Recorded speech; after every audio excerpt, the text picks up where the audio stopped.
No contact with the outside world.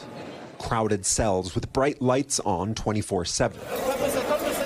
These are the conditions at Secot, the infamous mega prison where Kilmar Abrego Garcia was first detained. He has since been moved to a different facility. We know nothing. And his family's lawyers, who have not been able to contact him, say he has effectively disappeared into the Salvadoran prison system. Human rights advocates here in El Salvador say that Secot, the famous mega prison, even for its notoriously harsh conditions, is actually one of the better prisons in the country. And that other prisons, like this one behind me, are the site of systematic torture, systematic starvation, sexual assault, and other forms of mistreatment.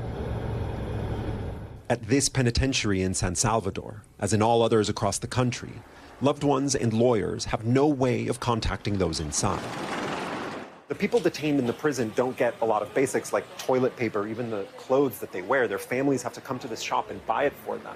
They're not given enough food to sustain themselves, so family members will often buy things like this protein shake so that they have enough nutrition to stay alive. This couple is here for their son, imprisoned, they say, on a false accusation. It's a common story here. The streets of El Salvador were once ruled by violent gangs. In 2022, President Nayib Bukele suspended constitutional protections, and in the ensuing 3 years, put more than 80,000 people in prison without due process.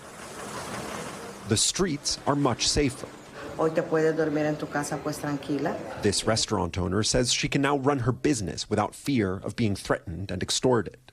But Salvadorans have a new fear. Stories abound of innocent people swept up and lost with no recourse in a brutal system. Human rights groups have documented 370 deaths in prison since the crackdown, which they say is almost certainly an undercount.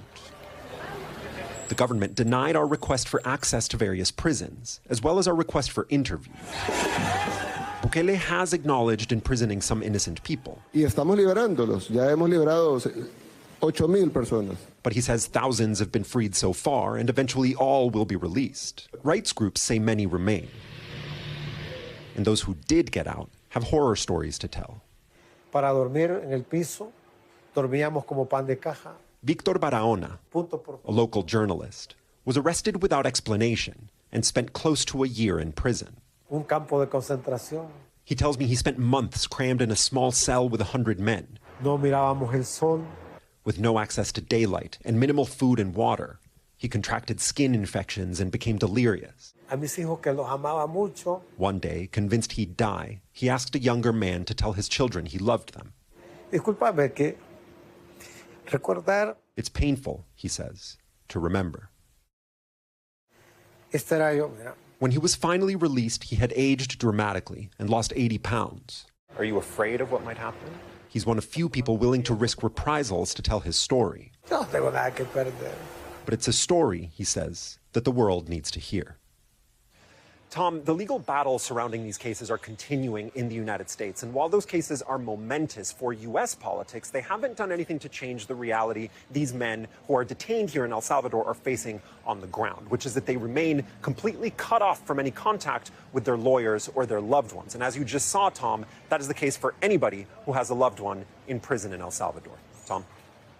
Thanks for watching. Stay updated about breaking news and top stories on the NBC News app or follow us on social media.